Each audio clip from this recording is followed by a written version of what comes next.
Hi, this is Annetta from The Fine Line. I'm up here in northwestern Colorado. We live in a ski town. Our prices here have always been a tad higher, I think, than the national average, but of course we've been hit hard by inflation as well.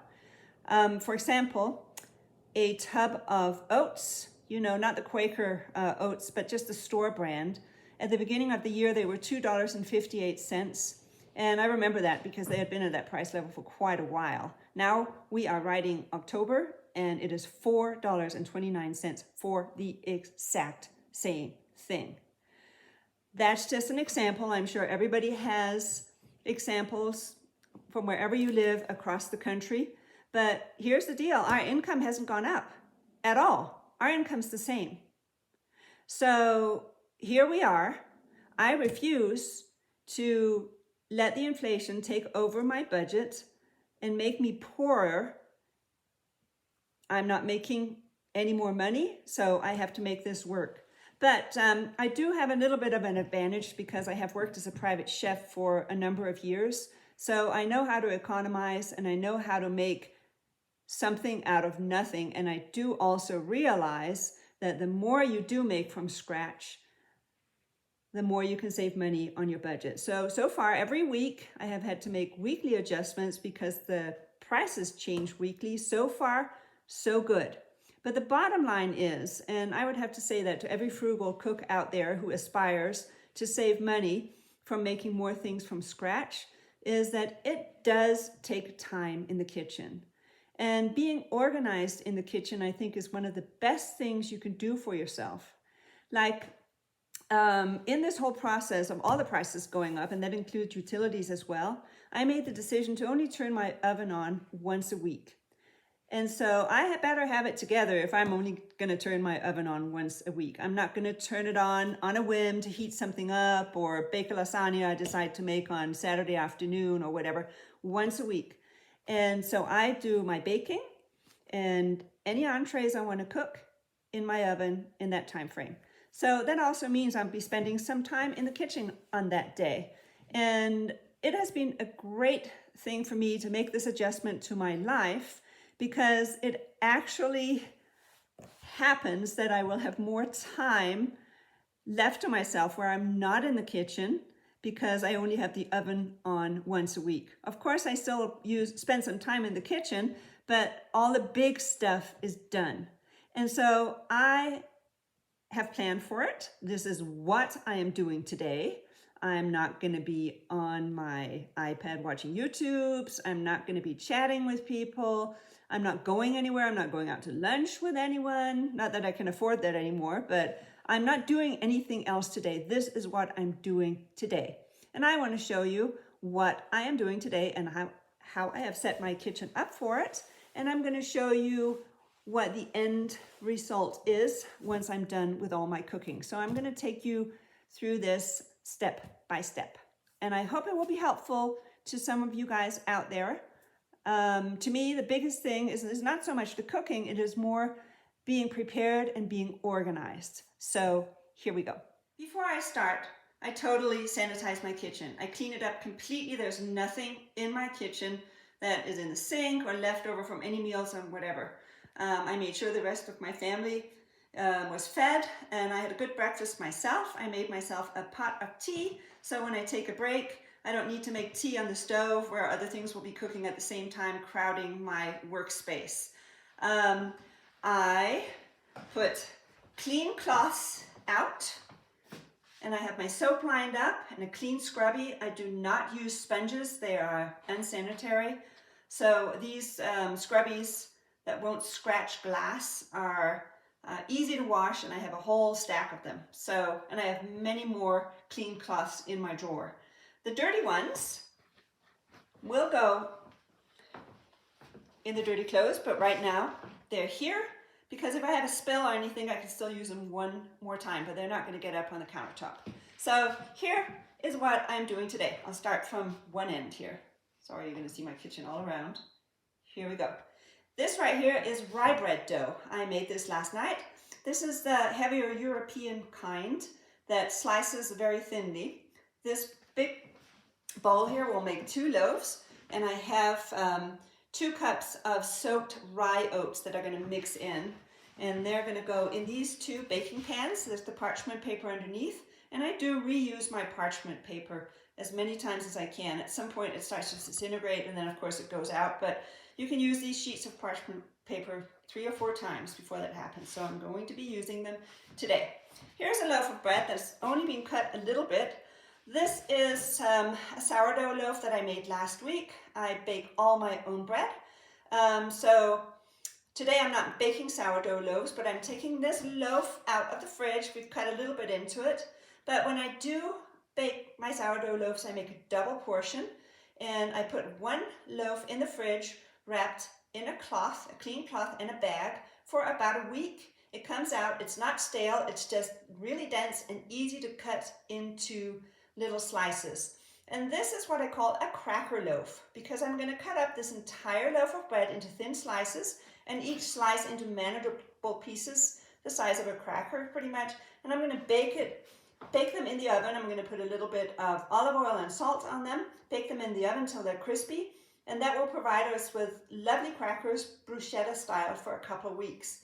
This is one of the adjustments that I have made because getting crackers at the store is so expensive right now. So I thought at some point, I'm like, just forget it. I'm going to make my own crackers. And guess what? It works very well. It costs about $1.50 for me to make a loaf like this, and it will provide us with crackers for quite a while. And I will show you the end result. So here is the setup for pumpkin bread. I'm going to visit my son and daughter-in-law this week coming up. They live up in Idaho, and I want to bring a loaf of pumpkin bread with me up there so we have something for coffee, and I have all the things out for it. Here we go. We're going to go around. This little setup right here is something I'm going to do in between baking. You can see I have dough in there. It's a pizza kit setup. So what I have started to do is that I will put, see if I can show you.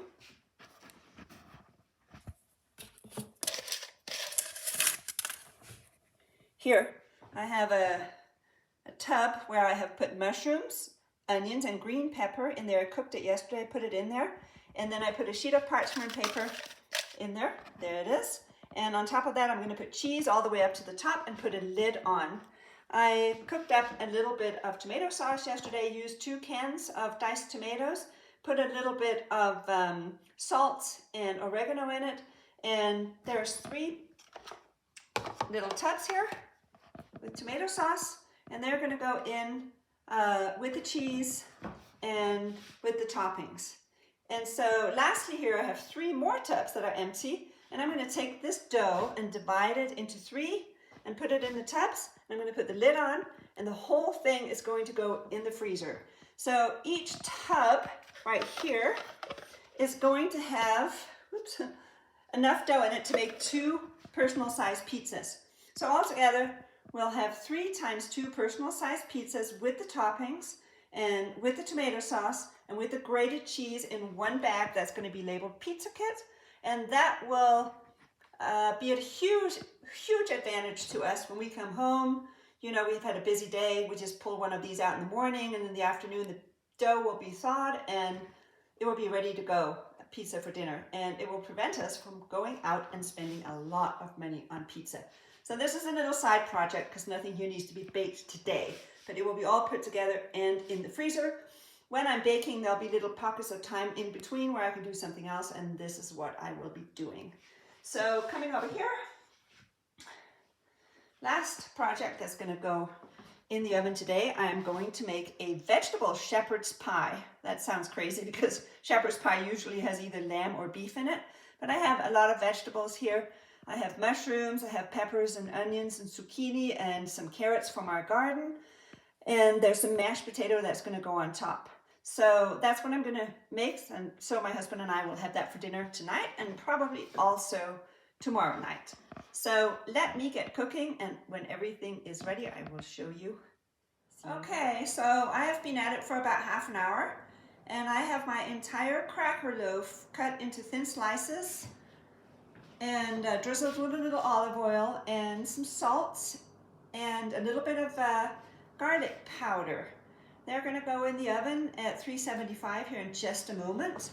And as you can see at the end of the small pan here, there's some croutons, and those are all the odds and ends that I couldn't make a cracker slice out of, so I never waste anything. The croutons will be wonderful on top of a salad, and all of these crackers here last really well. Once they've been baked crisp, I've noticed if they're in an airtight container, they will last in your pantry for about a month. And you can also put them in the fridge, of course, just make sure that the container is airtight. So I have prepared everything over here for my vegetable shepherd's pie. And as you can see, there's nothing here that's expensive. I got some mashed potatoes left over from yesterday. That's going to go on the top. I got onions and green peppers, and I have mushrooms and some little carrots from our garden all cut up, and there are 2 medium-sized zucchinis here. In order to give them a little bit more flavor besides the spices, I also have mixed up a little bit of beef bouillon with some smoke flavor in there. That really gives it a more satisfying feel. In the back here, I have, in this quart jar, milk for yogurt and a yogurt starter, which is just a small cup of plain yogurt. At the very end, when I'm done baking everything, I get the oven down to about 100 degrees. And then I will put my yogurt in there. That yogurt's going to go in a pot. I have that ready here. Get heated up to boiling and cooled down to where it's tolerable to touch. And then I'm going to put about half of that plain yogurt in there, mix it up with the milk, put it back in the jar, put the lid on the jar, and put it in the oven on the after heat for about 2 to 3 hours, and you have 1 quart of just gorgeous creamy yogurt, and it costs hardly anything. This one here will be organic. I buy organic milk when it's on sale, and so the cost of this 1 yogurt right here would be about $2 for the quart, which is easily half price of what it costs if you go out and buy a quart of yogurt. So well worth the effort, and it's just using the oven's after heat to do it. There's no cooking involved other than just boiling the milk. So that's what we do with that. And here are the rye bread loaves put in their forms and ready to go in the oven, which is going to happen right now. All right. So I have spent a little more than 2 hours in the kitchen producing this lot right here. Kitchen's almost cleaned up. I need to bring the recycling out to the garage, and that's about it. But while the pumpkin bread was baking, that's the pumpkin bread on the end there, I sat down and did a little cost analysis here on what I have spent on groceries here and what it would have cost me had I gone out to the store to buy these things. There's a quart of yogurt. So guesstimating, pretty closely educated guess, you go out and buy a quart of Mountain High yogurt or the Dannon yogurt, which is the really cheaper brands out there in our area, and they cost you an average of $4 per quart. Here's a quart of yogurt, maybe a little less, and this has cost me $2 to make. So big savings there. There's a shepherd's pie for tonight, vegetable shepherd's pie. I did not include that in any of our calculations because that's just dinner, but it cost me $3 to make, and I don't know what it would have cost me if I had gone out and bought something similar, but for sure I wouldn't have been able to feed 2 people for $3. So we're looking forward to having that. Behind the shepherd's pie is one of the 3 pizza kits I made. Each pizza kit will make 1 personal/medium pizza. So if you went out there to any of the normal pizza outfits and bought yourself a medium pizza with 3 toppings, because that's what the bag here has in it, educated guess, $10 per pizza. I have 6 pizzas altogether in these 3 bags, so if we had to go out and buy those, that would be a total of $60. Here, bruschetta crackers. They will last a while.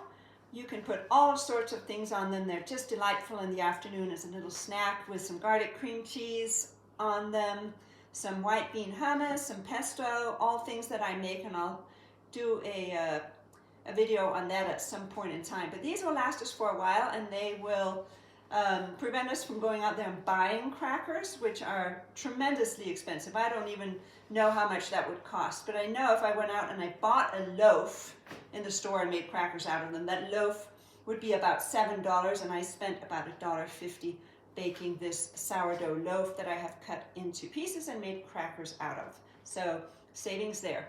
There are my 2 rye bread loaves. I took the paper off of one of them. They are dense and dark inside, and I wish I could cut one up, but it's a bad idea to cut up a loaf of rye bread while it's still warm. It's going to be sticky, so I'm going to let them cool off for about 12 hours before I cut into them. But, you know, an artisan loaf of bread, which I dare to say that this qualifies as, out there in your average health food store or at your average supermarket, if they have them, average about $7 a loaf.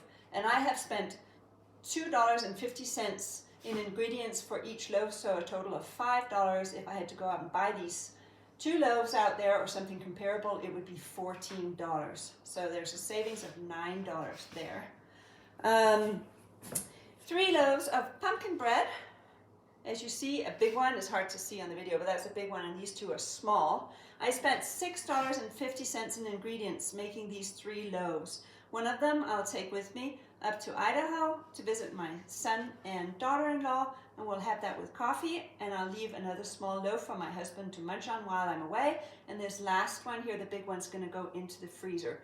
Now, I haven't bought like pumpkin bread or banana bread or pound cake or anything like that at the store for a long time, but I would dare to say that it would probably be around $15 if I bought 3 loaves, or maybe a little more.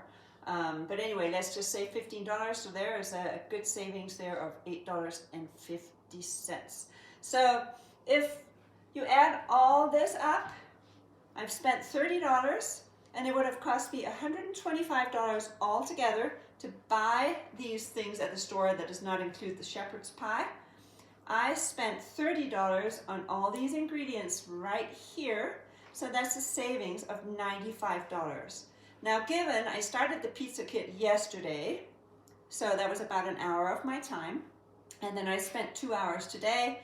Before I'm done with cleaning up, it will be 2.5, so 3.5 hours, and I have saved on our grocery budget $95. Now, this really adds up.